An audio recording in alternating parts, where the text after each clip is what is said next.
Do we get our little intro music, Mao? We sure don't. And you're live. Let's go. Okay, we are live. I don't see us live on YouTube yet, but apparently we are live on X. So there we go. We're live on YouTube as well. I'm going to be following. Oh, give me one second. I was listening to myself on YouTube. We're sorting this out. This is our first experiment doing live X, live YouTube at the same time. But this will be an experiment and lots of fun, I think, as well. We're going to go behind the scenes with Aaron, one of the artists in Notes from a Neutron Star. Mao is behind the boards, live switching. So Mao, is Aaron around? Can we bring him on? There Hello. he is. Hey, Aaron. How you doing? How's it going, Eli? Doing well, thanks. Happy to be here. This is going to be fun, man. You know, it's Mao and I were talking, and it's something that I've wanted to do for a while, is just to better understand what's happening under the hood. You know, we see these outputs from yourself and so many incredible generative artists. And we also get to learn often about sort of the conceptual basis of those projects through conversation or an artist statement. But technically, understanding what's actually happening and generating those outputs, I think, is abstracted away almost entirely from the collector and the end user. So, and that's true for myself as well. I do not come from a technical background, so I'm excited to learn a lot today as well. Maybe, Aaron, we could just start by, for those either watching live or who are going to watch this recorded, give a little background about yourself. And I know you do a variety of things, so it's hard to do that probably effectively in a quick way. But yeah, give folks a sense of who Aaron is. Sure. I'm an artist and an engineer. I happen to be the director of engineering at Art Blocks, which means I get to help other artists like myself have an avenue to share their work and disseminate it. That's one of the most amazing opportunities I've ever had in my life. But I've been doing the code art thing, generative art thing for a while now. Not too long, but 5 or 6 years. To me, it's just like the perfect combination of my passion and skill set, right? I was an artist type, a writer type. I was part of a little poetry scene back in 2010, drawing and painting and all that kind of stuff back then. Met a girl I really liked and really wanted to take life seriously, get a job, earn some money, and decided, hey, I can't be doing art stuff. I need to go get a real job. So I had to sort of put an identity on hold, go to engineering school, get degrees in that, and go work in that field. And it wasn't until finding data visualization and then processing and the generative art world. I want to say scene, but it wasn't really a scene at the time. It was more just like the world, in the areas that it was. And I'm able to finally use my artistic inclination with the skill set that I have and combine those two identities. So now I'm a big fan of telling, kids and young folks, you don't need to have an artist side of you, a logical side of you, whatever it is, you can just be you and have all of those sides shining brightly. And that's why I love generative art specifically, code-based work specifically. Well, there are a couple pieces of that resonate. One is meeting a partner and them being the impetus to go back to school. I know that experience for one. Get your life in order, go back to school, right?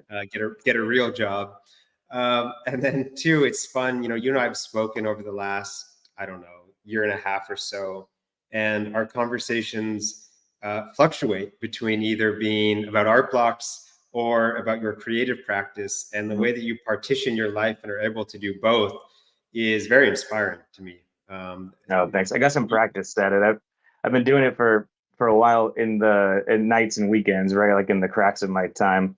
I worked at AWS at Amazon before working at Art Blocks. So I was there for a couple of years. And before that, I was doing some other data science, data engineering jobs. And before that, I was doing electrical engineering jobs. So like high stress, long hours, all of those jobs.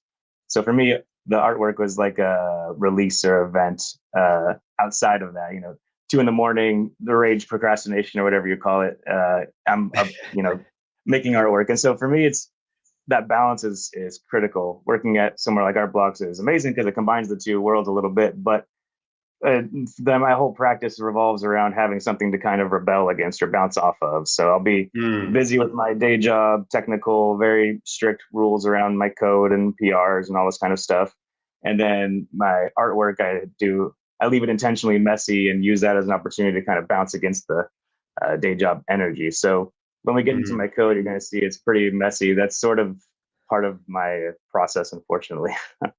Yeah, yeah, and I'm excited to dig into the code, and you'll share your screen and we'll walk through the script and the tool and some of the outputs live, and we'll play with some of those outputs, which will be really cool. Aaron, maybe before we dive into that, I'd be so curious. When you are starting a project, and Mhm. let's use receive transmission in Notes of a Neutron Star as the example or the entry point to this discussion. When you start a new project, where does it begin for you? Is it away from the computer and you're reading? Is it research about the theme and the topic and in this case, Peter Salvo?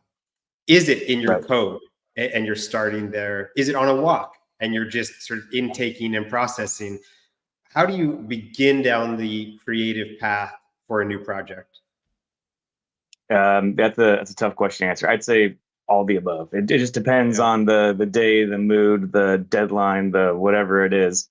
I'm a big fan of just being like an antenna at all times, right? You're always trying to absorb the world around you, connect dots in ways that are unique to you as an individual, and then output something that has your voice and taste imbued into it. So to me, it's a constant thing. I'm always looking at like textures and leaves or bark, or thinking about like systems in general, like around traffic or something like this, or looking at a painting, scrolling at night, looking through the collection of Buffalo AKG or something and thinking, wow, that's stunning. I wonder if I can recreate an element of this work. So there's any kind of inspiration. I'm open to all of it and I love it.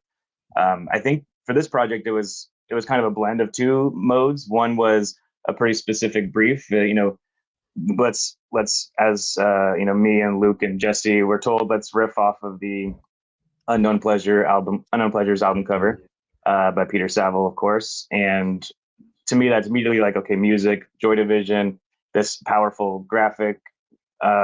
What does it mean for me? I'm a big fan of music. I listen to it constantly. I've done artwork projects with Beretta Yeah. that incorporate music, right? So we can definitely talk about how big of an influence music is. But to me, that felt too obvious right off the bat. I wanted to get behind the image, the graph that's on the cover of the art of the album. Mhm. That is a data visualization, which is where I got my start in generative art. So immediately I was drawn to what's this data representing? What's the story behind that? And of course, we can get into the pulsar that it's graphing, and Dame Jocelyn Bell Burnell, the person who discovered this pulsar, and her whole story. And it's just a really incredible human story behind this visualization, even beyond the aesthetics of it. So Mhm. to me, I was immediately drawn into that path. Okay, there's something interesting here from an aesthetic perspective, of course, the music side, of course, there's a story here. So it was very much on a theme or on a particular rabbit hole that was handed to me, which is not typical. Normally, it's my own sort of Mhm. hole. However, I have a bunch of curiosities and explorations and research that I'm doing at all times, basically in the background. And some of the aesthetic stuff that I was exploring and researching happened to line up with this idea of like echoes, right? The pulsar is Yeah. a pulse that happens every 1.3 seconds. And so that kind of like echo or ripple or, bump that's repeated is something that felt very similar to some work that I was 20% into. So it just kind of Mm. took. I love it. All right, so Aaron, let's jump in. Let's Sure. yeah. So maybe if you can share your screen, and Mao, if you can bring that up. There we go. Um, Yeah. Now, as I said at the beginning, I'm going to ask some relatively or very probably naive questions. Hmm. And I'm excited to sort of dig in together with those who are watching as we learn a couple different things here. So, Aaron, maybe starting with the fundamentals. Obviously, on the left-hand side of this browser window that we're looking at, we have one of the outputs from receive transmission. give us a little more context. What are we looking at in this debug view Yeah. for those, including myself, who want to better understand this view here? Sure. Let me touch on that, but then I think I have some things to say about the structure of this that might help inform why it looks a certain way. But Yeah.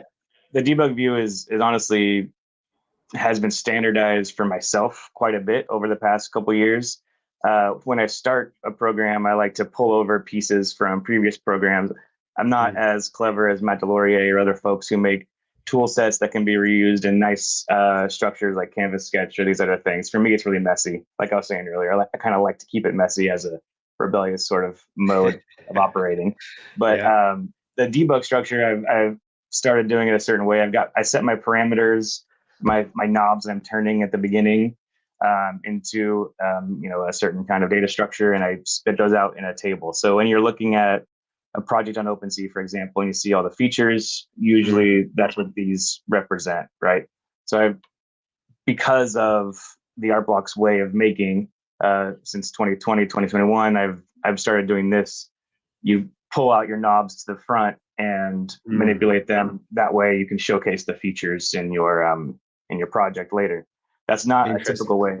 Yeah, and that's something that changed, that evolved for me. Normally the knobs are strewn about throughout the code, so now I pull them out to the front. So anyways, what you're seeing printed here are the knobs. So I have something, you can see dir HA, dir VA. That's the direction horizontally for A, which is a different canvas. I got two going on. So anyways, this is telling. And Aaron, when you say canvas, you mean?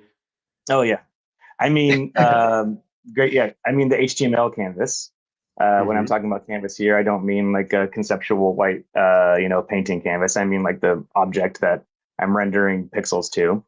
So the trick for this, and I'll show you later, is I create an image, I create another image, I manipulate those images, and then I combine them, and then I look at each pixel and map it into a color palette. Is sort of the pseudocode of this, and that's a technique I've been using pretty much since I started making generative artwork. For what it's worth, I've explored that technique in very, very different ways with totally different tools over the past however many years. And so this project was an opportunity to explore that technique that's very familiar and dear to me in a completely different way with a totally different tool set. So every time I do it, I try and do it with a different approach just to stay in that sort of beginner's mind area that Luke Shannon mentioned last time you guys talked. I think that's really important to keep your creative process as close to that beginner's mind as possible, because you come up with all kinds of surprises and exciting stuff doing that.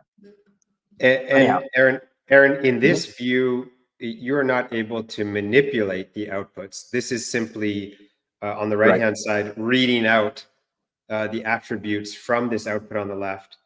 But should you desire to actually start to manipulate those outputs or generate a new output, in this case, okay, so you just generated a new output. And that was simply by refreshing that browser window, correct? Yep. So when you have a generative art project in the NFT sense, in the Artblocks style, Artblocks engine, like what we're using, there's a unique identifier that gets sent to the artwork code. In this case, some unique hash. So that's like the one input. The one typical input is the hash that you get for your particular token, right? So this output, I have a specific hash for it, and you can see that here. It's not the full normal hash, but it's this shortened one. This is basically the seed. This sets the framework, and everything else that happens afterwards is keyed off of that. I think most folks are probably familiar with this idea of the hash driving the randomness of the output at this point. So what I'm doing when I'm developing is, instead of taking a hash from a token, because that doesn't exist yet, I'm just using a timestamp. You can use like an arbitrary input, right? You can use someone's name, which is a project. That's actually something I did back in 2018, was use like my family's names as seeds to create these like butterfly shaped artworks that I gave them as gifts back then. Oh, beautiful. Yeah, so I like the idea, of course, of using something specific to imbue the artwork with like a story, right? Someone's name or a word that's meaningful. But for development, I just use a timestamp because it's new. It's new every millisecond. Therefore, if I refresh it and it gets a new timestamp, it's a new hash. Therefore, it's a new output. Understood. And so just before we maybe jump back to the actual script itself, Aaron, walk us Mhm. through a few of these other attributes that we see on the right-hand side. Yep. Yep. And you can see it. I don't know if you're paying attention Yep. to these here in the middle, this N column. These are changing every time I refresh it. And so these drive the shape. So these directional modifiers, these four on top, I'm using a particular blur methodology, right? I'm blurring an underlying image, and how I'm smearing that image changes based on what these four do. So you'll see some of these if you, I'm just going to zoom in without breaking things. Yeah. Let's see. Oh yeah. No, I didn't do it. Uh, Hang on a second here. Anyways, if you, I may have broken it with the zoom. I'm not too familiar with this. Let me try and back off it. yeah. All right. The small, there's like small artifacts that you'll see. Okay, so this one is like pretty smeared horizontally. So you can probably think pretty quickly that, okay, then that means the horizontal smear must be a bigger number than previous. And you can see, yeah, I've got it set here to large and extra large. So this just means it's a lot of smear happening horizontally, and that obviously affects the output here. I'm obviously not saying if the hash is exactly this, then smear this. I'm saying I'm driving some randomness to pick between some factors. And there's something interesting here actually to talk about. When I'm developing, I don't know which smear values look good, right? So I like to pick between 0 and like 100, let's just say, and then change that to negative 1,000 and 1,000, and then change that to 100,000. Like I like to sort of, when you're finding the parameter space, let it be as wide open as possible. And then I'll hit refresh 1,000, 100 times, 500 times, find the things that look good, and then refine my parameter space. So now instead of negative 1,000 to 1,000, it's 2 to 9 or something like this. So when I'm iterating, when I'm creating work, I'm trying to like hone in that parameter space on each of these features. Got it. So Aaron, is that very much part of the process where you get the script, and we'll go to that view in a moment, to a certain point, and then you start generating, to your point, thousands maybe of outputs, and through that visual feedback of these different outputs, you are sort of calibrating the changes you want to make back in the script. Is that right? But that moment of generating outputs, looking at the visual representation of the code is very much part of that feedback loop. Absolutely, yeah. That's the whole loop right there. I will say for me, it's not like you get to a point and then you refresh. It's just you're constantly refreshing. So I've got it's easy to get a live server going up. So when I change my code, hit save, this automatically refreshes, and I can see the impact of that immediately. So the two are intrinsically linked at all times, in my opinion. So I have hundreds of outputs from the very early stages of this that look like absolute garbage, right? They're just terrible. And then over time, though, out of like the 100 terrible ones, there'll be one or two that do something interesting, something compelling. For example, this really heavy smear, at this scale, it's maybe less interesting, but when you see it, on your large screen, it becomes fascinating. And so thinking about, hey, that looks really interesting. If it was tweaked this way, then I'll just follow that path. And I think that's probably typical with most folks that do code-based work, because it's so straightforward to follow a new idea, right? All I need to do is change numbers in my code or rearrange some logic, and I'm able to get a whole new world of aesthetic possibilities. Right. And then I do want to jump over to the code in a moment. But when you follow one of those paths, let's say it's the horizontal blur, for example, are you keeping everything else constant, and you're playing only with that variable, and then you get that to a point, and then you explore a new path? I could imagine if you're tweaking too many knobs at once, you sort of forget what maybe there was this version you actually really liked, but now you've gone too far in multiple directions. One, do you go one path at a time? And then two, is there a way to sort of concretize a version of your code and revert back to a prior instantiation if you find yourself too far off? Yeah, definitely. That's actually a great call. We'll look at my Git log history and see Yeah. all the snapshots, all the messages I put in there, which will be very embarrassing, but I think fun to see. The Mhm. so basically there's a software development tool called Git, which allows you to snapshot your code at different points. So you start with a blank canvas, right, a blank sheet, and you bring in some code and you commit it to the Git tree or whatever you call it. So basically, you're snapshotting your code every step of the way. And if you're good about that, you snapshot very often. If it's 1 in the morning and you've been in the flow and you've gone for 2 hours and you've turned 20 knobs and now you have something totally different than you did yesterday and you forgot to snapshot along the way, then yeah, you might be in uncharted territory Yeah. with no way to get back. And that happens often. I'll say that happens a lot, at least for me. So there will be a lot of times where I'll accidentally, not accidentally, but just in the zone and tweaking too many knobs and find some new area that's different than what I liked previously. Um, and I'll have to kind of decide which one pulls me more, which one has more of a spark, and then I'll just abandon one branch of exploration and go chase another one. That happened a couple times on this project. For what it's worth, there was Mm. earlier works in progress that looked quite different, but I felt more of a pull towards the ones that you see now. So I followed those paths. But what's nice about something like this tool, Git, or similar version control tools, is at any point you can go back to that snapshot. It's very easy to say, okay, I followed this line of thought, it dead ended. I want to go back up a couple steps and follow a different line of thought. It's very easy to take those kinds of branches. Got it.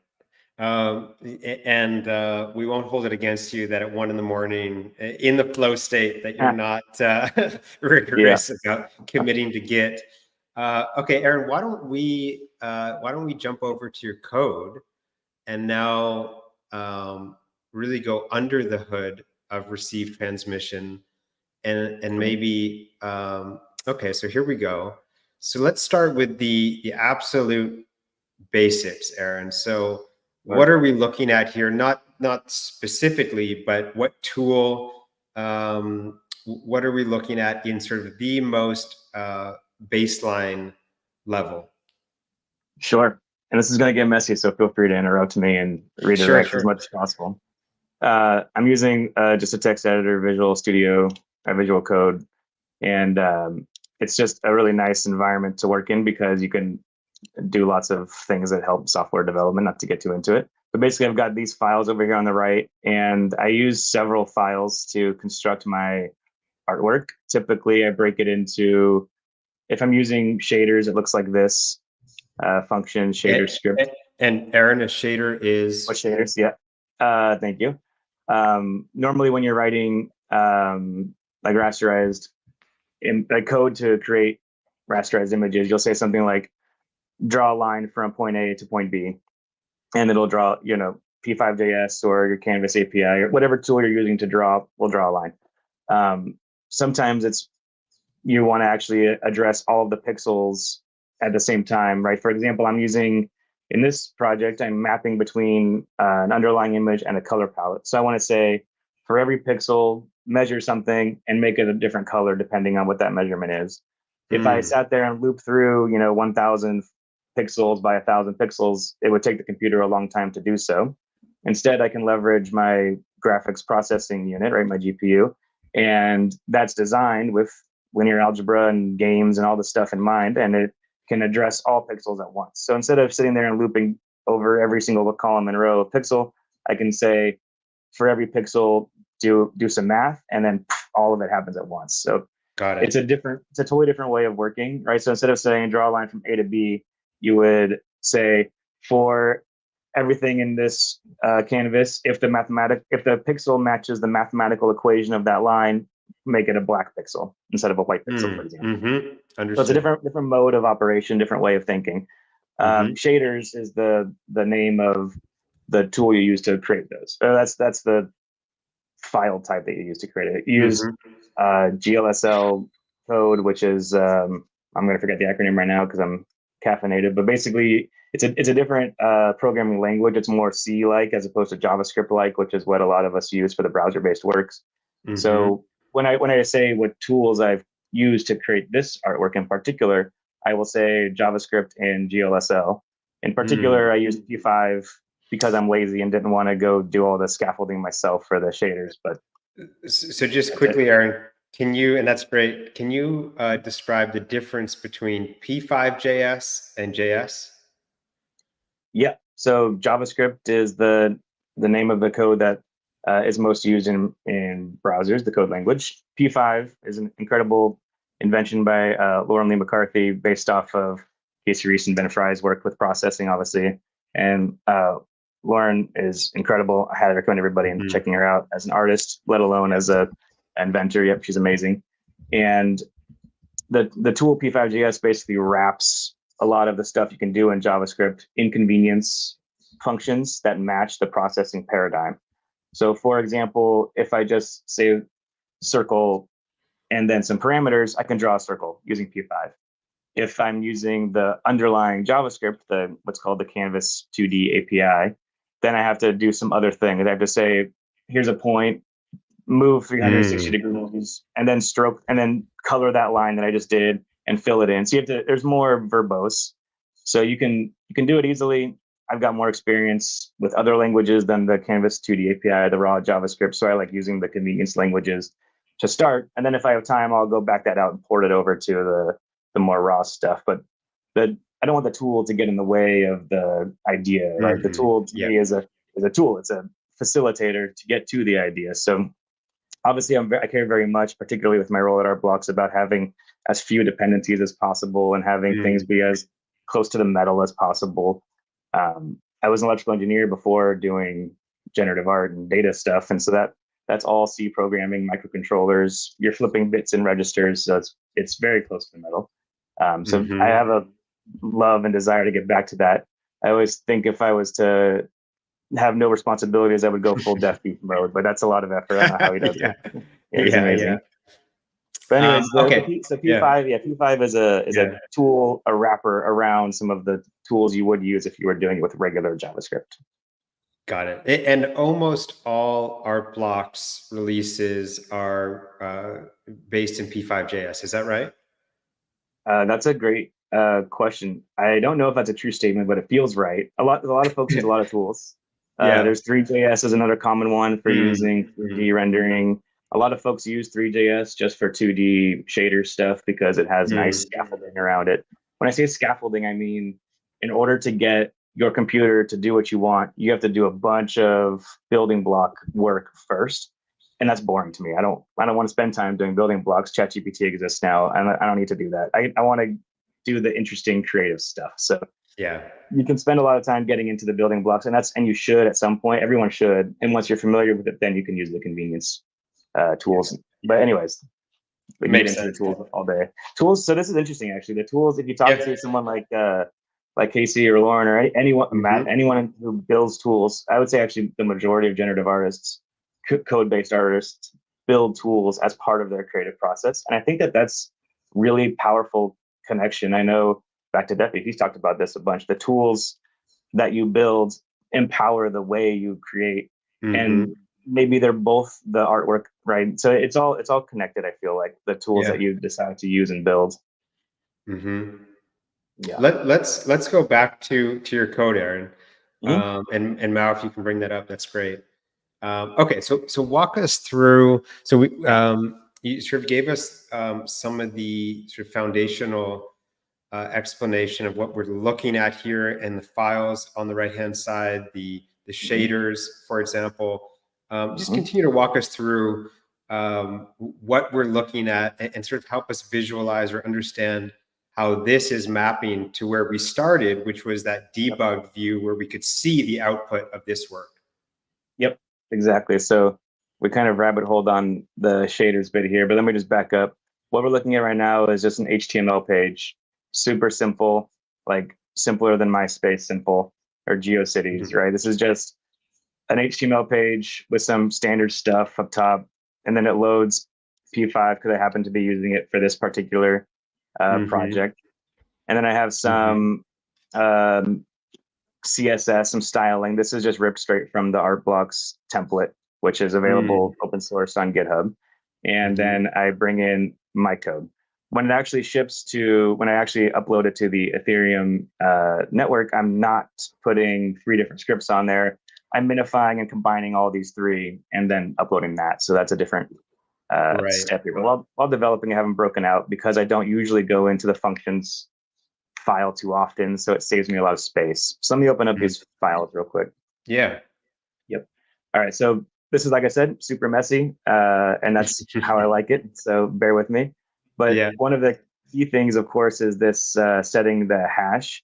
When this is a live NFT project, my artwork needs to be able to receive a token ID and a hash according to the Artblocks engine parameters.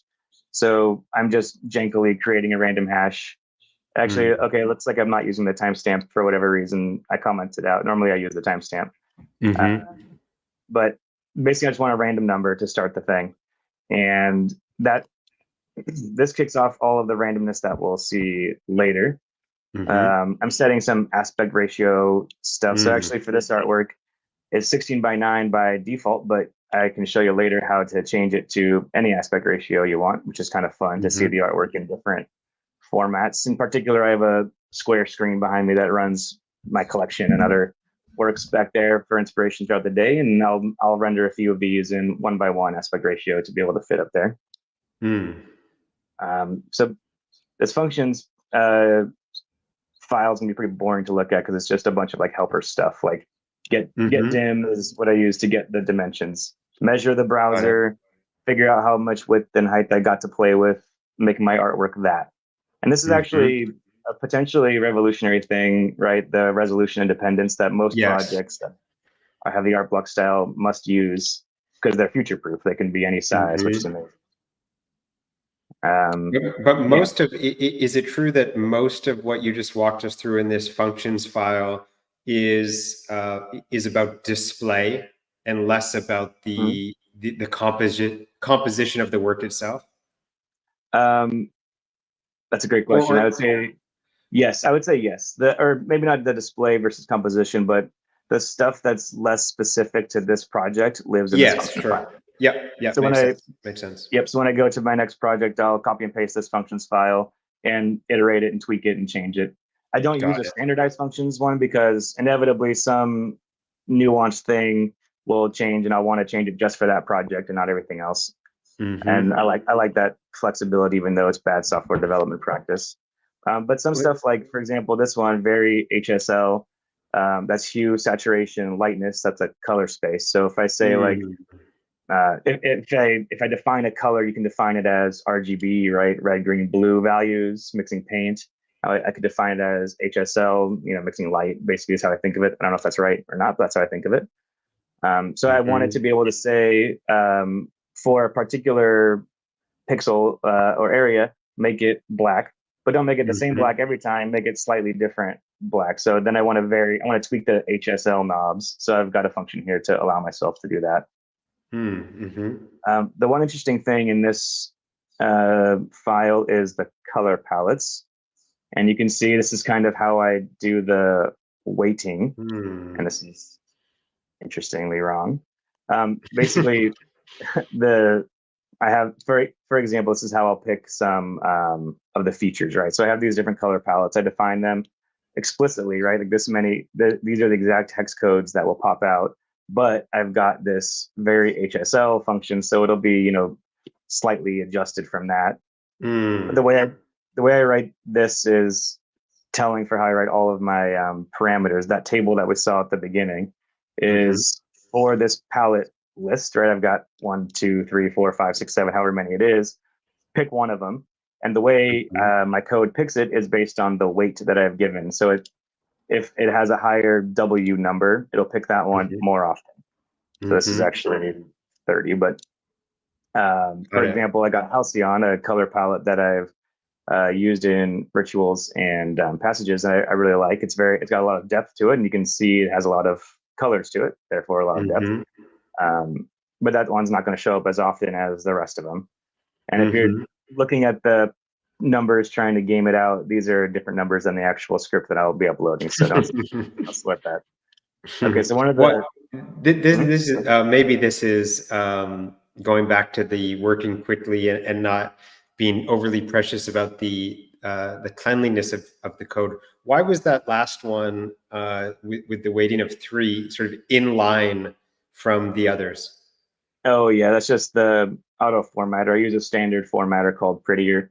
It's an opinionated formatter, so it does whatever it does according to its rules.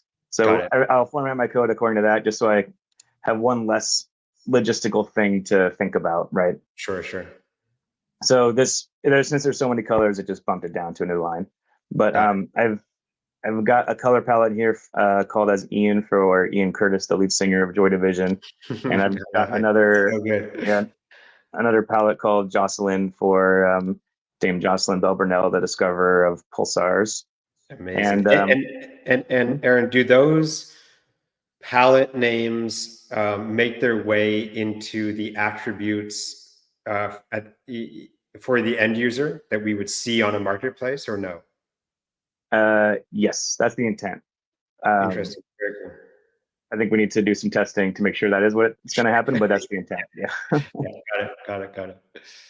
But you can see some of my comments here, like maybe these are palettes that I've used in the past. Young Again is one that a lot of folks who collect apparitions in return would be familiar with, Laguna, etc. So these are palette Riley's, and another one that I love from previous projects, South Beach. So you'll recognize a lot of these from previous projects. I like to reuse, not because I want continuity necessarily, although that is nice, but it's just because those palettes speak to me quite a bit when I'm looking through hundreds and hundreds of outputs. They're the ones that pop out.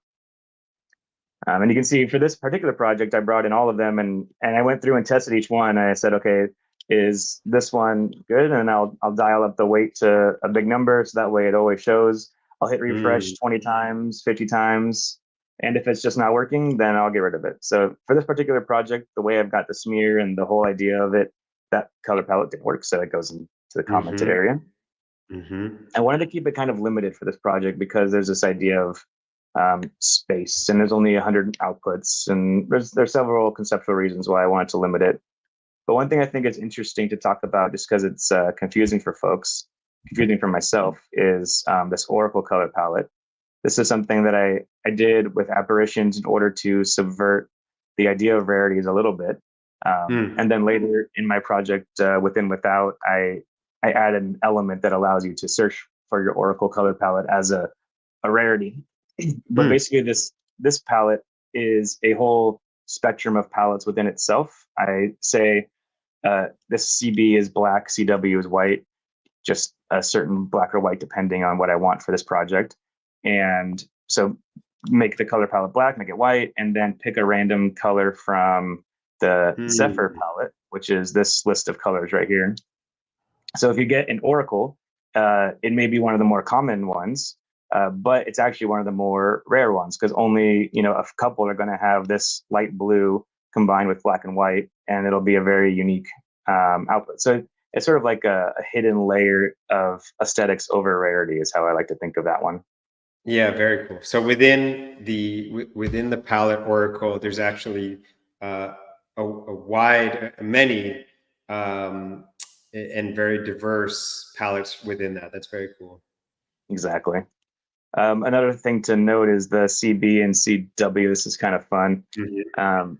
My wife got me this awesome little tool. I don't know if you can see it, but it's called Nix Mini 3. It's this little, I think it's used for like matching paint colors or something for painting a house. But you go up to any surface, you stick it on here, and you hit the button on your phone, and it automatically captures the hex values of a particular color in real life. Yeah, so you can see on my browser screen when you're back to it, I use a color picker tool a lot, so much so that it's pinned next to MetaMask. But now I have one in real life. And so I use this to get the colors from the Joy Division vinyl. So I went to the record store, picked up a record, and used this to get the exact black and exact estimated white that came off of the record. That is so cool. Aaron, just to illustrate what you're describing, can you crank one of these up to 100,000 and generate a couple outputs? Yep, definitely. So I like the black and white ones a lot. Let me Okay, so I don't know if you can see on the screen here, but this is how I normally do it when I'm picking palettes. So I'll just slam a bunch of zeros in here, save it, Mhm. and then let me share my screen over to the browser. 1 second, gotta push the buttons. And when you're All right, actually so- working at home, you have maybe two monitors. You're doing this real time. You're not switching between. Right. Well, so yeah, Yeah. on my screen right now that you don't see, I have the code over here and I have the output over here, but I'm just toggling back and forth for the Zoom Yeah. purposes. Yep. I don't have two monitors though. I like to have one monitor to keep it simple. Hmm. That way, I had two monitors at some point. I had an ultra wide monitor when I was at Amazon, and every time I would unplug my laptop to go to my real studio, which is my bed at 1 a.m. while typing, then I would have to rearrange all the windows for 5 minutes, Yeah. and that was Yeah. annoying. Yeah. So, Yeah. all right. So anyway, this is exactly what I'll do. I'll slam a bunch of zeros into my code for a particular feature. In this case, we're looking at color palette, and so Mhm. I've set it to the Jocelyn palette, which is a pretty pure black and white, not Mhm. pure zero zeros, but it's the black and white. This one is exactly the black and white sampled from the record, just two Amazing. values. And we Mm. can see that on the right hand side under PAL, PAL, palette. You've got that cranked all Yep, the way up. that's exactly Yep. right. Jocelyn. Good. Yep. Sure. Yep, exactly. And so um, this over here is really nice. There's a lot more clever ways. A lot of my peers will like render outputs like this, and when they find one they like, they'll hit a button and it'll log whatever the values were. So for Mm. me, I will do that for sure because that's a clever way to do it. But for me, I'm just looking like, oh, I like this kind of output. It's very like Geiger-esque and a Mm. little alien feel. And so I'll look and say, okay, that all the blurs were pretty small, which makes sense because it's kind of stable, except for over here on the edges where it's unstable. That's Mhm. exciting. So anyway, so at the same time, I'm looking, does this color palette work? Does it do something for me that I like? And here I'm thinking mostly about my reaction to it. I'm thinking a little Mm. bit about the audience. Like, not everybody Mhm. wants to look at 100 black and white pieces. You folks want some Mhm. color, I guess. So anyways, I'll think a little bit about the audience, but mostly I'm thinking about like, it's late at night. I'm in this room. I got the screen big. Does that make me go, oh, cool? Or does it make me go, ugh? And so, um, The actually, visceral reaction. Yeah. yeah, exactly. It's all gut. It's all emotion. Yeah. Beretta taught me that he likes to use the wince test, and that's what I'll use on this. It's the Wait, wince is there test. You just, is there such is there such good is there such a thing as a good wince, or is a wince always bad? no, wince is bad. Wince is always bad. Aaron, one of the things that comes up a lot is this notion of randomness, and Yeah. by extension, the breadth of the outputs from an algorithm and from a script. One, I guess, how do you think about randomness? And then can you take us under the hood with this project in particular and the way that you're including randomness intentionally and to what sort of level and in what ways in the code? Yep. Totally. Let me try and pull something up here. So randomness obviously is Mm. key to this whole thing of generative art, right? I'm trying to get to an underlying piece of this, which is the color palette generator. Mm. So I've backed off the Jocelyn palette over here in my code, and now I'm refreshing, and I've changed a variable to show the underlying color palette that I'm generating rather than the actual artwork. So this structure is inspired by Ellsworth Kelly's Spectrum Random Colors. I Mm. probably have the name wrong just because I'm blanking, but basically, there's several beautiful paintings that he's created, and I will pull one up because it's just so great. Here's one from Mhm. MoMA. Mm. Right. So Mhm. this artwork, Spectrum Colors Arranged by Chance. Thank you. Mm.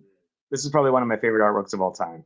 There's a Yeah. few versions of this. There's black instead of this nice cream background, but basically he painted paper cut into squares and arranged them according to chance, and Mhm. that's to me the purest distillation of what we're trying to do with code-based generative work that uses randomness as a source of composition and color decision making.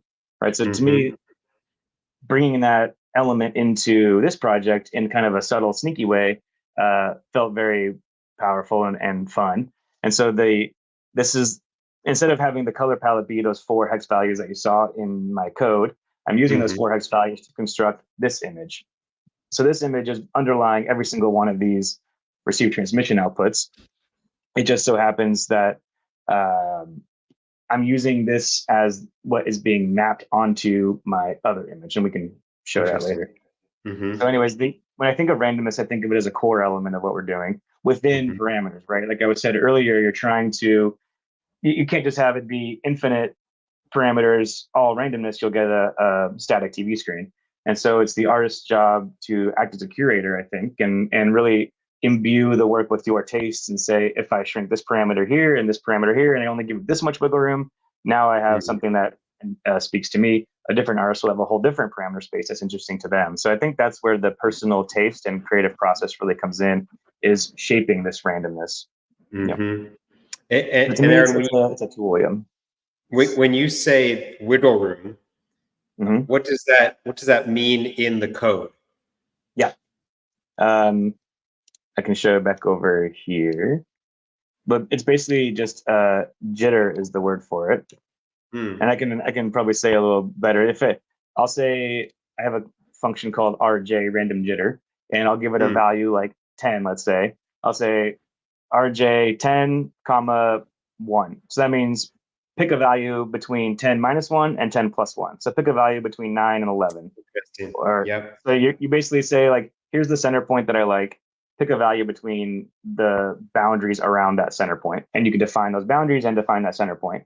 And if that's a linear selection, you can do like a Gauss, so this is kind of like a Gaussian selection, a rough approximation of one where it's sort of centered it's clustered into the center rather than evenly spread out. So that has a totally different impact for what it's worth on the visual, on the aesthetic. How I lay out these colors on this panel here changes the feel. For example, since there's a lot of this black happening, it brings a lot more black into the artwork, especially at the edges because of the way I'm sampling. So I want the black to be there at the edges because we're talking about neutron stars. We're talking about echoes from across time. We're talking, it's a very space heavy kind of a feeling for me. So I wanted to introduce a lot of that darkness to it, a lot of that mystery. I love that. And of course, Joy Division is very melancholic. The cover itself is very dark. There's a lot of darkness is a common theme with the story behind this album. And so I wanted to make sure that was part of it. But when you're putting together a collection, you need to be, I would imagine, thoughtful about the amount of randomness or wiggle room across these different parameters that you're including, as it relates to the supply, for example. So if it's a 1,000 supply collection, what does that mean relative to a 25 supply collection? You have to be sort of calibrating across at least that dimension, but I'm sure many others as well. As you said, I think in my view as a collector and some version of a curator, that's always interesting to see the way that there's diversity or maybe a lack of diversity in some cases across a collection size. When you think about collection size, do you start from the breadth of the algorithm, like what can the algorithm and the script handle? Or do you start from a place of, here's the supply I'd like to get to, let me make sure there's enough diversity across that? Sure. How do you enter that? To me, I don't necessarily think of it as collection with diversity. I think of the system itself as the artwork and some outputs of the artwork when it's done, of the system when it's done as the whole artwork, right? So it's not, I really like the 1 of 1 of X naming because it is, the entire project is the artwork. Each individual piece is sort of like a window into that parametric space you defined as an artist. So I like to think of it as the whole system is the artwork. Therefore, how much juice am I giving the system is an initial thought, of course, when thinking about it. I like to always start thinking around like a couple 100, 500, whatever, just because of, I've done the NFT project thing so much, I can't get away from thinking about that. That's imbued intrinsically now. So I definitely think about it from the beginning. And I like to have the project be 3, 4, 5x capable of what the output size is going to be. because I believe very heavily in the pseudo random number generator gods. I like to let the randomness drive a lot, which means I like to be surprised. And I Yeah. want to be surprised during the actual minting, during the actual outputs, when the actual outputs are created. I don't want to see 100 outputs and say, oh yeah, that all makes sense. I want to see, some of them and say, yeah, that makes sense. I saw that earlier. I'm very happy that one came out. But I also want to say, holy crap, that's exciting. Oh, that one's weird and interesting. And see a lot of things that maybe aren't what I was going for, but that popped out that resonate with other people. I learned that a lot with apparitions, the earlier curated drop with art blocks. Is I had a very specific style that I was going for at the time, and styles that were not that style were what resonated with a lot of folks. And so as I was able to say or realize, me as an artist finding my own taste, or delivering my own taste is only part of it. The other part, of course, is letting the artwork kind of evolve and develop itself and surprise you as the artist. And so now I try and lean into that quite a bit. When I'm thinking about, okay, this is going to be 100 pieces, I want to design it for 500, 600 pieces and let myself be surprised. I mean, that must be kind of scary.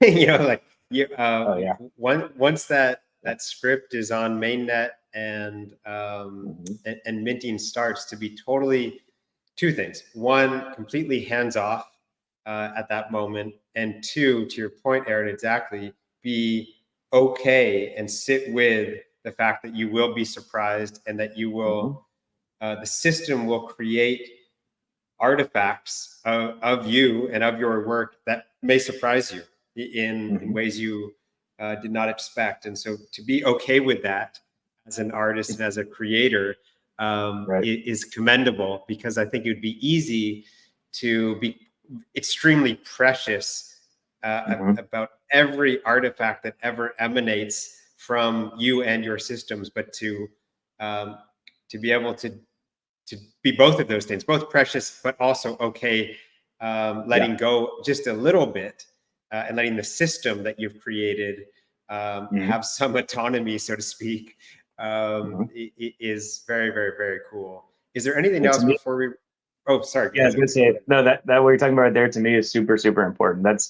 That's the beauty of this kind of artwork, and in my personal opinion, is inviting that that unknown into it. I'm definitely a reformed perfectionist or a recovering perfectionist. I have a painting in my dining room from Roy Saravia, an op artist from the 70s in Encinitas in San Diego, where I was living so many years ago. Is one of those inspiring paintings that sticks with you, for 15, 20 years.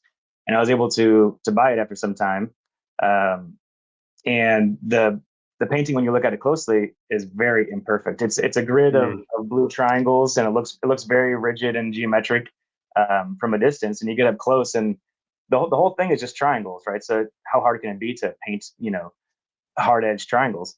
And these are really, really bad when you look at them up close. A lot of the triangles are blobby, and the points don't touch where they're supposed to. And so I have that in my dining room. I think about it every single day for the past several years.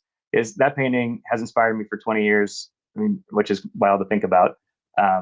It's inspired me for 20 years to think a certain way. When you actually look closely, it's not perfect. It doesn't have to be that. It has the randomness and the human element imbued into it, and it still has the same effect of impacting me over this long period of time. And so that is really, really powerful, I think, to realize it's not you as an artist achieving a vision doesn't mean every single thing is pixel perfect, every line is exact, there's no errors. No, it means does your idea come across? And so for me, that helps a lot with the perfectionist side.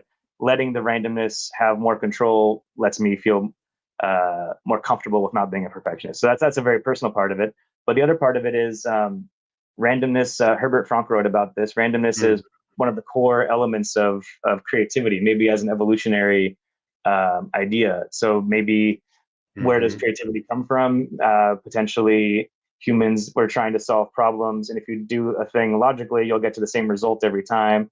Well, how can you get creative with these problem solvings? Introduce a little bit of randomness. Now you're starting at different points and following different paths. So he suggested that randomness is an essential element of creativity. So when I'm thinking about randomness as part of these artworks, it's not to me a strange thing bringing in some like wild, unexpected outputs. To me, it's getting to the distilled essence of creativity as a human. So I find working with these machines and imbuing them with this randomness as a way to get right to the core of what it means to be a person alive in the world. So I think it's a lot of fun to explore those kinds of paths, and that's why I like to lean into the randomness for sure.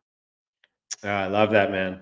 I know you have a hard stop at the top of the hour. I feel like we were just scratching the surface. We could have spent a lot longer Sure. looking at your janky, messy code and and going through it.